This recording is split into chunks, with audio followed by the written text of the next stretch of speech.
Hello students.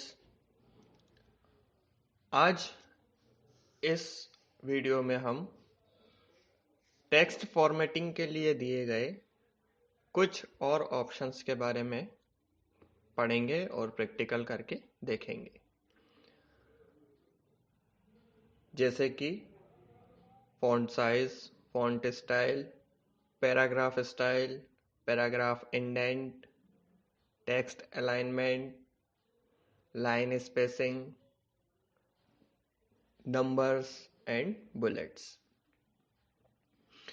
यह सभी options आपको फॉर्मेटिंग टूल बार में दिए गए हैं। इनके अलावा हम फॉर्मेट मेन्यू में जाकर भी इनका इस्तेमाल कर सकते हैं। साथ ही साथ कीबोर्ड की मदद से अलग अलग शॉर्टकट कीज का इस्तेमाल करते हुए इनका यूज किया जा सकता है। आपको स्क्रीन पर एक डॉक्यूमेंट ओपन दिख रहा होगा, जिसे हमने राइटर डॉक्यूमेंट में ओपन किया हुआ है। अब यदि मुझे इस टेक्स्ट की साइज को बदलना है तो सबसे पहले मैं उस टेक्स्ट को सिलेक्ट करता हूँ। मान लीजिए मुझे पूरे टेक्स्ट को सिलेक्ट करना है तो मैं कंट्रोल ऑल के साथ पूरे टेक्स्ट को सिलेक्ट कर लेता हूँ। स्क्रीन पर आपको दिखाई दे रहा होगा, हमने पूरे टेक्स्ट को सिलेक्ट कर लिया है। इसके बाद में यहाँ पर आपको टेक्स्ट साइज का या फॉन्ट साइज का एक ऑप्शन दिया गया होता है। इसके ड्रॉप डाउन मेन्यू पर हम क्लिक करते हैं। यहाँ पर आपको अलग अलग साइज दी गई हैं। फिलहाल इस टेक्स्ट की साइज 15 है। मैं इसे बढ़ाकर 18 कर देता हूं। अब आप देख रहे होंगे स्क्रीन पर कि टेक्स्ट की साइज बढ़ चुकी है। अब वो 18 हो चुकी है। एक बार फिर से हम टेक्स्ट को सिलेक्ट करते हैं और इस बार हम टेक्स्ट की साइज 13 कर देते हैं। 13 कर दी तो अब आप देखेंगे टेक्स्ट की साइज कम हो चुकी है, टेक्स्ट छोटा दिखाई दे रहा है। इस प्रकार से हम टेक्स्ट की साइज को अपने जरूरत के हिसाब से बदल सकते हैं। हम टेक्स्ट के स्टाइल को भी बदल सकते हैं। इसके लिए हम सबसे पहले टेक्स्ट को सिलेक्ट करते हैं। सिलेक्ट करने के बाद फॉन्ट स्टाइल या फॉन्ट नेम के ऑप्शन पर क्लिक करते हैं, जहां पर हमें कई सारे अलग अलग फॉन्ट दिए गए हैं। इनमें से जिस फॉन्ट पर हम क्लिक करेंगे टेक्स्ट हमें उसी तरह से दिखाई देने लगेगा। जैसे कि यहां पर मैंने एक टेक्स्ट स्टाइल सेलेक्ट की। अब आपको देख रहे होंगे आप कि फॉन्ट की स्टाइल भी बदल गई है। जितना मैंने सेलेक्ट किया था फॉन्ट, उस पूरे फॉन्ट की स्टाइल बदल चुकी है। एक बार फिर से ट्राई करके देखते हैं। इस बार हम कोई और स्टाइल ट्राई करके देखेंगे।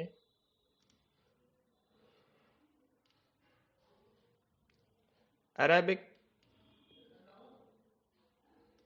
आप देख रहे होंगे यहाँ पर भी टेक्स्ट की स्टाइल बदल गई है। हम दोबारा से बदल के देखेंगे।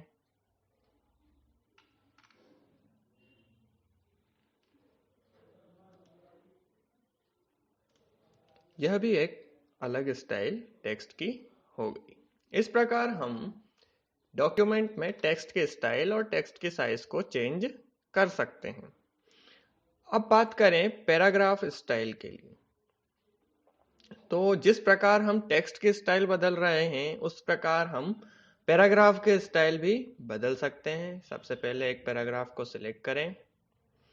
सिलेक्ट करने के बाद आपको यहाँ पर पैराग्राफ स्टाइल का एक ऑप्शन दिया गया है, जहां पर आपको अलग अलग प्रकार की कुछ स्टाइल्स दी गई हैं। अगर आपको और स्टाइल देखना है तो आप मोर स्टाइल पर क्लिक करें, जहां से आपको कई सारी और भी अलग अलग स्टाइल्स दिखाई देंगी। मान लीजिए मैं सिग्नेचर पर क्लिक करता हूं, तो सिग्नेचर पर क्लिक करने पर यह टेक्स्ट मुझे सिग्नेचर स्टाइल में दिखाई देने लगेगा। आप देखेंगे इसकी स्टाइल सिग्नेचर स्टाइल हो गई है। इस प्रकार हम एक टेक्स्ट में किसी भी पैराग्राफ की स्टाइल को चेंज कर सकते हैं। इस पैराग्राफ स्टाइल के बारे में 10th क्लास में भी आपको आगे डिटेल में दिया गया है।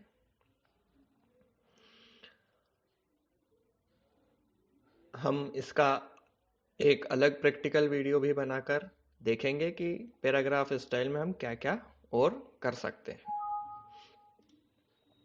आगे बढ़ते हैं और पैराग्राफ इंडेंट के बारे में पढ़ते हैं।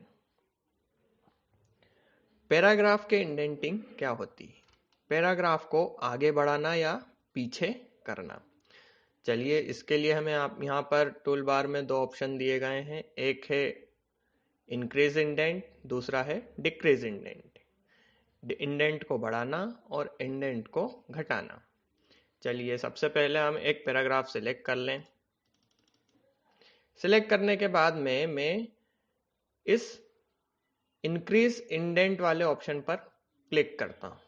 आप देख रहे होंगे कि यह एक स्पेस आगे बढ़ गया। एक बार और क्लिक करता हूं तो ये और आगे बढ़ जाता है। इसी प्रकार से अगर मैं डिक्रीज इंडेंट पे क्लिक करूंगा तो यह पीछे हो जाएगा। तो किसी भी पैराग्राफ को आगे या पीछे करने के लिए हम इस इंक्रीज इंडेंट और डिक्रीज इंडेंट का इस्तेमाल कर सकते हैं।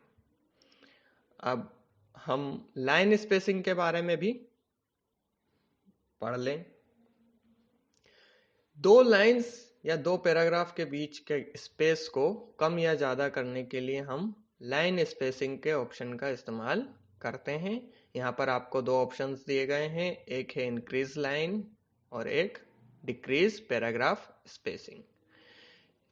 दो पैराग्राफ के बीच में जो स्पेस है उसको कम या ज्यादा करने के लिए इनका इस्तेमाल किया जाता है। जैसे कि मैं एक पैराग्राफ फिर से सेलेक्ट करता हूं और इस बार इनके बीच के स्पेस को बढ़ा देता हूं। आप देखेंगे कि स्पेस बहुत बढ़ गया है। अगर यही स्पेस मुझे कम करना है, इन दो पैराग्राफ के बीच का स्पेस मुझे कम करना है, तो मैं डिक्रीज पैराग्राफ स्पेसिंग का इस्तेमाल करते हुए इस स्पेस को कम कर देता हूं। इस तरह हम पैराग्राफ स्पेसिंग में का इस्तेमाल करके पैराग्राफ में के बीच में दिए गए स्पेस को कम या ज्यादा कर सकते हैं। यही सारे ऑप्शंस आपको फॉर्मेट मेन्यू में भी मिल जाएंगे, जहां पर आपको लाइन स्पेसिंग और पैराग्राफ स्पेसिंग, इंक्रीज इंडेंट और डिक्रीज इंडेंट के ऑप्शंस दिए गए। इसी प्रकार अब हम आगे बढ़ते हुए नंबर्स और बुलेट्स के बारे में पढ़ते हैं। यह दो ऑप्शंस भी आपको टूल बार में दिए गए होते हैं। फिलहाल हमने यहाँ पर बुलेट्स का इस्तेमाल इस टेक्स्ट डॉक्यूमेंट में कर रखा है। अगर मैं बुलेट्स का इस्तेमाल नहीं करना चाहता और इनकी जगह पर नंबर्स का इस्तेमाल करना चाहता हूं, तो मैं यहां पर से नंबरिंग वाले ऑप्शन पर क्लिक करके जिस भी प्रकार की स्टाइल सिलेक्ट करना चाहता हूं उस तरह के नंबर्स का इस्तेमाल कर सकता हूं। जैसे कि यहां पर मैंने एक स्टाइल सिलेक्ट की है। अब आप देख रहे होंगे कि मुझे पूरे डॉक्यूमेंट में अलग अलग जगहों पर अल्फाबेटिक रूप से लाइंस दिखाई दे रही हैं। मैं इसे चेंज भी कर सकता हूं। इसके लिए मैं फिर से नंबर्स वाले ऑप्शन पर क्लिक करके नंबरिंग कर देता हूं। अगर मुझे नंबरिंग नहीं चाहिए और मैं बुलेट्स का इस्तेमाल करना चाहता हूं, तो मैं किसी भी अलग प्रकार के बुलेट का इस्तेमाल भी कर सकता हूं। स्क्रीन पे आप देख रहे होंगे, अब यहाँ पर एक अलग डिजाइन दिखाई दे रही है। इस तरह हम एक डॉक्यूमेंट में अलग अलग प्रकार के स्टाइल्स का इस्तेमाल कर सकते हैं। मैं जहां पर क्लिक करूंगा वहां पर आप देखेंगे अब हमने एक एरो का इस्तेमाल यहाँ पर कर लिया। अगर हमें यहाँ दी गई बुलेट्स पसंद नहीं आ रही हैं और अलग तरह की स्टाइल देखना है तो हम मोर के ऑप्शन पर जाकर क्लिक करते हैं, जहां पर हमें अलग अलग प्रकार के और भी ऑप्शंस दिए गए। यहाँ पर हमें नंबरिंग के लिए भी अलग अलग ऑप्शंस मिल जाते हैं। इस प्रकार से हम नंबर्स और बुलेट्स का इस्तेमाल अपने एक टेक्स्ट डॉक्यूमेंट में कर सकते हैं। अब हम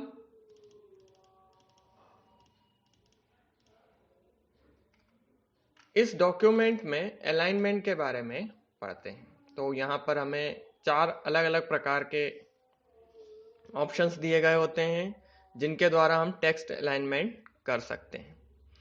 पहला है अलाइन लेफ्ट, दूसरा अलाइन सेंटर, तीसरा अलाइन राइट और चौथा जस्टिफाइड। चलिए सबसे पहले हम इस टेक्स्ट को सिलेक्ट करते हैं। सिलेक्ट करने के बाद में आप देख रहे होंगे अभी यह टेक्स्ट अलाइन लेफ्ट है, लेफ्ट साइड में पूरा टेक्स्ट अलाइन कर दिया गया है, इसकी स्टार्टिंग लेफ्ट साइड में है। अब मैं इसे सेंटर में कर देता हूं। अब आप देखेंगे कि सारा टेक्स्ट सेंटर में हो चुका है। हर पैराग्राफ, हर लाइन आपको सेंट्रिक दिखेगी, सेंटर से ही शुरू हो रही है ना। अब हम इसको राइट साइड में करके देखते हैं। इसके लिए हम अलाइन राइट के ऑप्शन पर क्लिक करते हैं। जिस तरह से पहले लेफ्ट साइड में था, अब आप देखेंगे कि पूरा टेक्स्ट आपका राइट साइड से अलाइन हो गया है। पूरा टेक्स्ट राइट साइड में अलाइन कर दिया गया। अब हम इसे जस्टिफाइड अगर करना चाहें तो जस्टिफाइड में हम क्लिक करके हम देख सकते हैं कि यह एक स्टैंडर्ड साइज में दिखाई दे रहा है। इस तरह हम अलग अलग टेक्स्ट अलाइनमेंट का इस्तेमाल एक टेक्स्ट डॉक्यूमेंट में कर सकते हैं और अलाइनमेंट अपने हिसाब से सेट कर सकते हैं।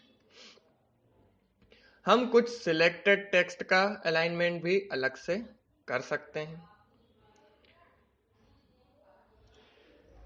जैसे कि मैंने इन 3 पैराग्राफ को सेंटर अलाइन कर दिया है, बाकी पूरा टेक्स्ट मेरा लेफ्ट अलाइन है। इस तरह हम अलाइनमेंट का इस्तेमाल एक टेक्स्ट डॉक्यूमेंट में कर सकते हैं। अब हम आगे बढ़ते हैं और पैराग्राफ के बॉर्डर्स और बैकग्राउंड को कैसे चेंज किया जाए इसके बारे में पढ़ते हैं। तो सबसे पहले हम एक पैराग्राफ को सिलेक्ट करते हैं। यहाँ पर किसी भी एक पैराग्राफ को हम सिलेक्ट कर सकते हैं।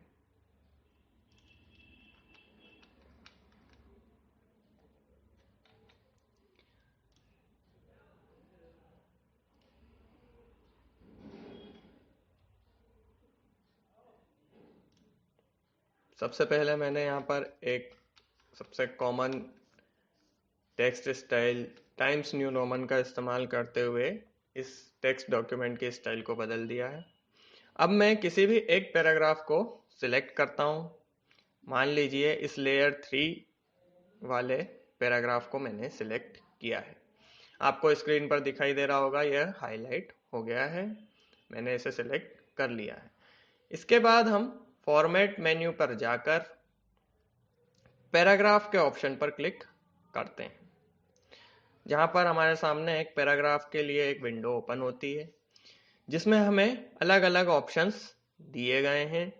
इसमें हम बॉर्डर के ऑप्शन पर क्लिक करके एक बॉर्डर को सिलेक्ट करते हैं कि हमें किस तरह की बॉर्डर चाहिए, जो लाइन का अरेंजमेंट होगा वो कैसा होगा। इसके बाद हम उस बॉर्डर को सिलेक्ट करते हैं जैसी बॉर्डर हमें रखनी है। मैंने एक बॉर्डर की स्टाइल को सिलेक्ट किया है। फिर हमें कलर सिलेक्ट करना होता है कि हमें किस कलर की बॉर्डर चाहिए। मैंने यहाँ पर डार्क ग्रीन कलर सिलेक्ट किया है। इसके बाद हम बॉर्डर की विड्थ भी सिलेक्ट कर सकते हैं, सेट कर सकते हैं। सब कुछ सिलेक्ट करने के बाद जब मैं ओके करता हूँ तो अब आप पाएंगे कि यह पूरा टेक्स्ट पैराग्राफ जो हमने सिलेक्ट किया था वो एक बॉर्डर में दिखाई दे रहा है, उसके चारों तरफ एक बॉर्डर है। बॉर्डर का कलर वही है जो हमने सिलेक्ट किया था, डार्क ग्रीन। बॉर्डर की विड्थ भी वही है जो हमने सिलेक्ट की थी, और बॉर्डर की स्टाइल भी वही है जो हमने सिलेक्ट की थी। तो इस प्रकार से हम किसी भी पैराग्राफ की एक बॉर्डर को सिलेक्ट कर सकते हैं। एक पैराग्राफ पर हम बॉर्डर का इस्तेमाल कर सकते हैं। अब यदि हमें किसी पैराग्राफ को बैकग्राउंड को बदलना है तो उसके लिए हमें क्या करना होगा? तो बैकग्राउंड को बदलने के लिए सबसे पहले हम उस पैराग्राफ को सिलेक्ट करते हैं जिसका बैकग्राउंड बदलना है। पैराग्राफ सिलेक्ट करने के बाद हम फिर से फॉर्मेट मेन्यू पे जाकर पैराग्राफ ऑप्शन पर क्लिक करते हैं और इस बार हम जाएंगे एरिया के ऑप्शन पे। एरिया के ऑप्शन पे जाने के बाद हम कलर को सिलेक्ट करते हैं। यहाँ पर हमें अलग अलग कलर दिए गए हैं। इनमें से मान लीजिए मैं एक कलर सिलेक्ट करता हूँ जो कि है डार्क येलो। एक डार्क येलो कलर मैंने सिलेक्ट किया और ओके कर दिया।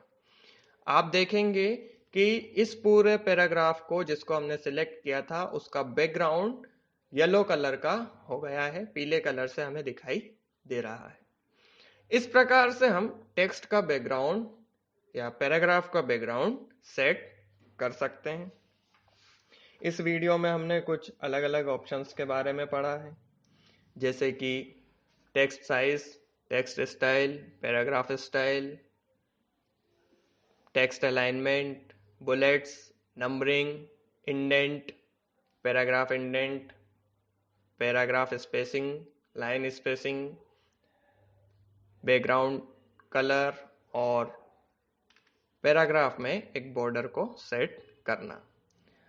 तो हमने लगभग काफ़ी सारे ऑप्शंस इस वीडियो में प्रैक्टिकल करके देखा, और इन सभी ऑप्शंस का इस्तेमाल हम अलग अलग जगह पर अपनी ज़रूरत के हिसाब से टेक्स्ट की फॉर्मेटिंग के लिए कर सकते हैं। Thank you.